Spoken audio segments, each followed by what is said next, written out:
iQOO का नया वाला लॉन्च हुआ फोन हमारे हाथों में आ चुका है 15R। जिन लोगों को गेमिंग टारगेटेड होती है, जिनको परफॉर्मेंस टारगेटेड होती है, उनको पता है iQOO क्या चीज बनाता है। कुछ टाइम से बहुत बड़ी बड़ी बैटरी वाले स्मार्टफोन बना रहे हैं, साथ ही कैमरा भी इन्होंने काफी ज्यादा इंप्रूव कर लिया। इस फोन के साथ भी iQOO ने सबसे अच्छी परफॉर्मेंस डाल दी है सेगमेंट के अंदर, और ये iQOO की हिस्ट्री का आज तक का सबसे बड़ी बैटरी वाला स्मार्टफोन होने वाला है, और इतनी बड़ी बैटरी के साथ सबसे पतला स्मार्टफोन। जो iQOO की फ्लैगशिप नंबर सीरीज आती है, उसमें आज तक हमने R सीरीज का कोई भी स्मार्टफोन नहीं देखा है। यहाँ पे भाई OnePlus की थोड़ी थोड़ी झलक दिख रही है मेरे को, लेकिन OnePlus भी अपनी फ्लैगशिप सीरीज से कुछ बहुत तगड़ी चीजें निकाल के R सीरीज में फिट करता है। तो ऐसे ही ये स्मार्टफोन भी बहुत यूनिक होने वाला है। इस फोन के साथ जो ये ऑफर कर रहे हैं, उसके बाद 80-90,000 के फोन में भी डर पैदा होने वाला है। क्या इन्होंने अपने कंपटीशन को पीछे कर दिया है?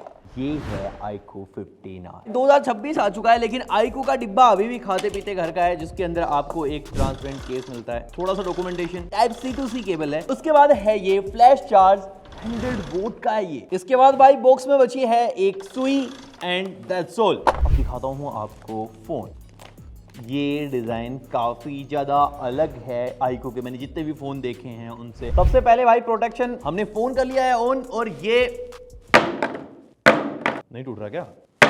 अब एक बार विदाउट केस, अब एक बार बची हुई प्रोटेक्शन भी उतार के। भाई बहुत जोर से आवाज आई है, पर कुछ नहीं होगा, मुझे पता है ये चीज स्ट्रॉन्ग। अगेन पानी से क्या डरना भाई, IP6869 है।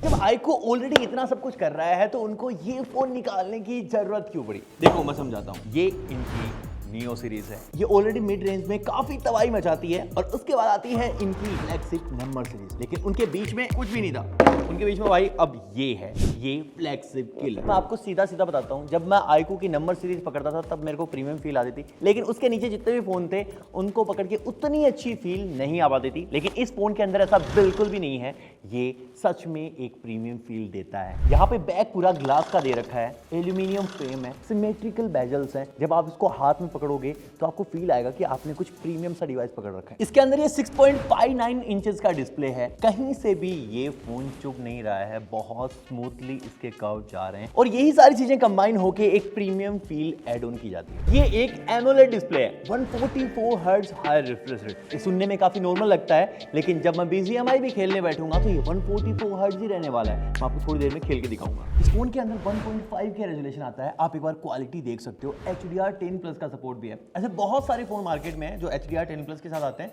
लेकिन जैसे आप नेटफ्लिक्स और Amazon प्राइम खोलते हो भाई, उनके अंदर सपोर्ट ही नहीं होता। मैं आपको खोल के दिखाता हूँ। इसके अंदर यहाँ पे क्लियरली मेंशन कर रखा है HDR10+, और भाई कलर्स देखो, ड्यूअल स्टीरियो स्पीकर्स हैं। आपको साउंड सुनाता हूँ।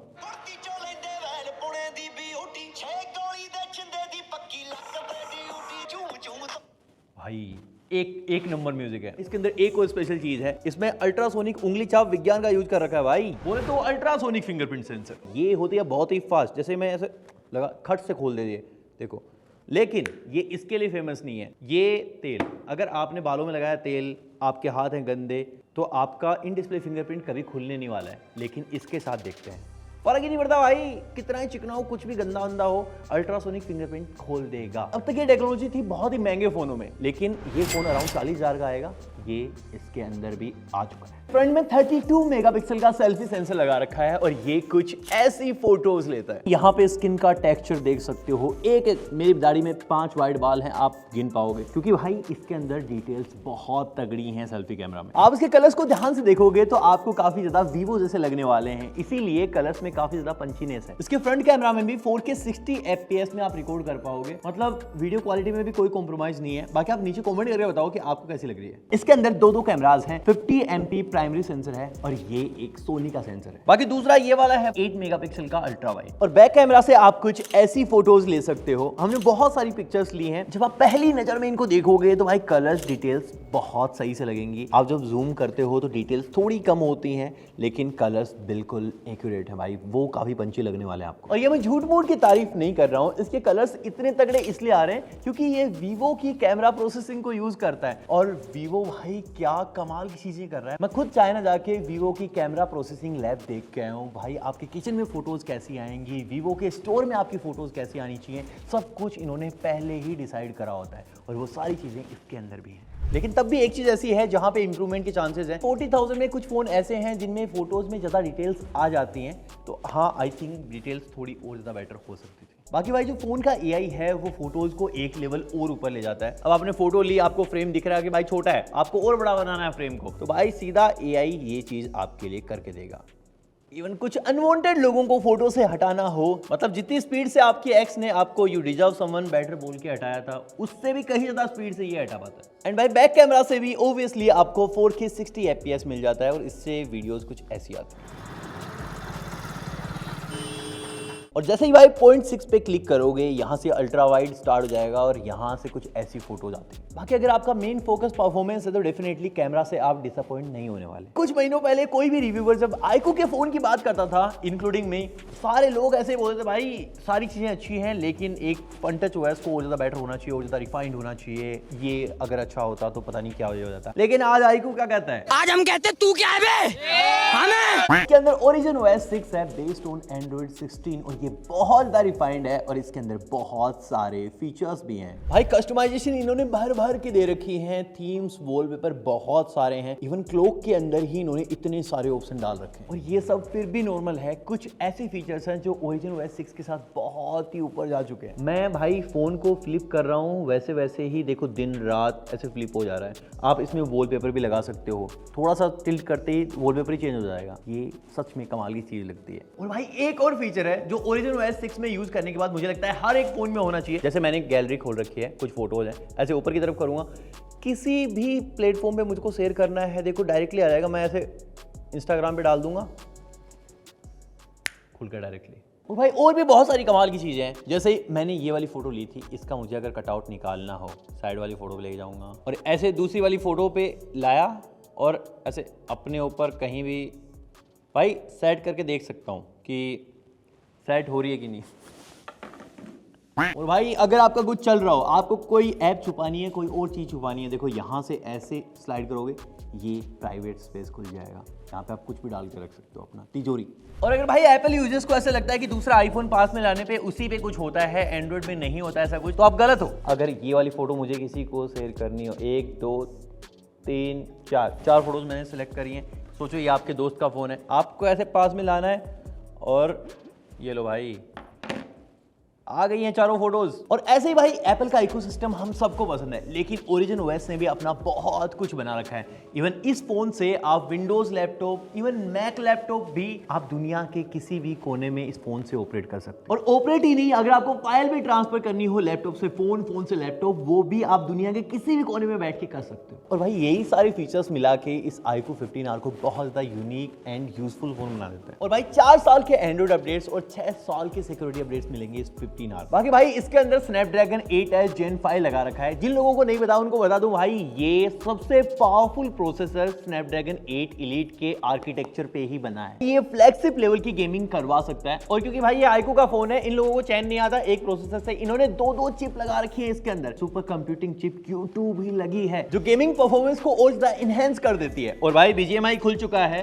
मैं आपको खेल के दिखाता हूँ। इस वक्त ये 144 FPS में चल पा रहा है और कितना स्मूथ है। देखो मैं इसे घुमा के दिखाता हूँ भाई, ये नाइस। एक इंसान को मार के आता हूँ बढ़िया, ताकि मेरा वजूद दिखे उन लोगों को।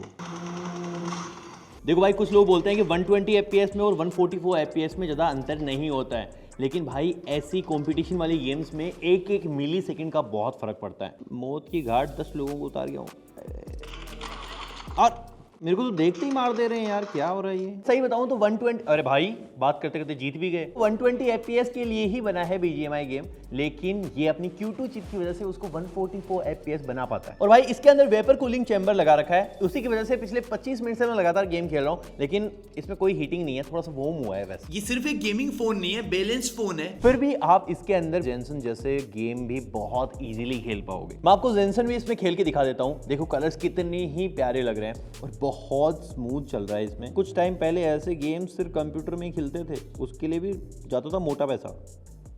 मार मार मार, यस यस यस।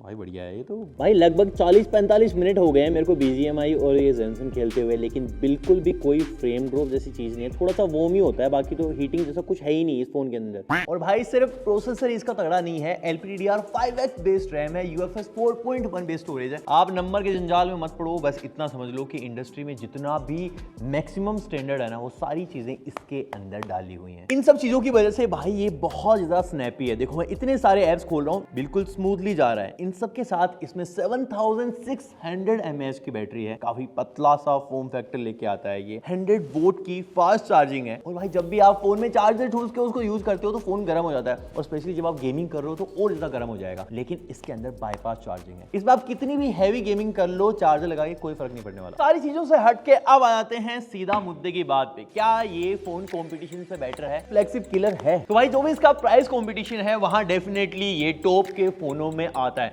और चिप्स वगैरह की प्राइस जिस हिसाब से बढ़ती जा रही है, उस हिसाब से इतनी प्राइस को मैनेज कर पाना बहुत डिफिकल्ट होता है। क्योंकि भाई हमने पिछले 4 महीने में इतनी प्राइस बढ़ते हुए देखी है। हमने एक पीसी बनवाया था 3 महीने पहले, उसका ग्राफिक कार्ड 2.5 लाख रुपए में लिया था। आज वही ग्राफिक कार्ड 5,10,000 रुपए का हो चुका है, और वही चिप्स इनके अंदर भी लगती हैं। ऊपर से Q2 चिप और स्नैपड्रैगन 8s Gen 5 के साथ काफी अच्छी परफॉर्मेंस डिलीवर करता है। सबसे तगड़ी चीज जो मुझे इसकी लगती है वो है इन हैंड फील। आप 40,000 के लगभग का बजट रखते हो तो एक बार अगर आप इसको हाथ में लेके फील कर लोगे, डेफिनेटली आप इसको छोड़ नहीं सकते। सच में बहुत तगड़ी फील है। अब आप बोलोगे इतनी कितनी प्रीमियम फील, भाई ग्लास बैक और एल्यूमिनियम फ्रेम इतना ही तो है। लेकिन भाई सिर्फ मैं मटेरियल वाली चीजों की बात नहीं कर रहा हूँ, अगर इसके UI की भी बात करोगे, UI में भी इकोसिस्टम लेवल के फीचर्स, ये सारी चीजें मिला के इसको एक फ्लैगशिप किलर फोन बनाते हैं उस प्राइस में। बाकी भाई 3 मार्च से आप इसको ले सकते हो, 24 मतलब आज से ही प्री बुकिंग भी करवा सकते हो Amazon पे, iQOO.com पे। बाकी भाई इतना ही था इस iQOO 15R के लिए। मैं मिलता हूँ आपसे अगले वाले वीडियो तक के लिए।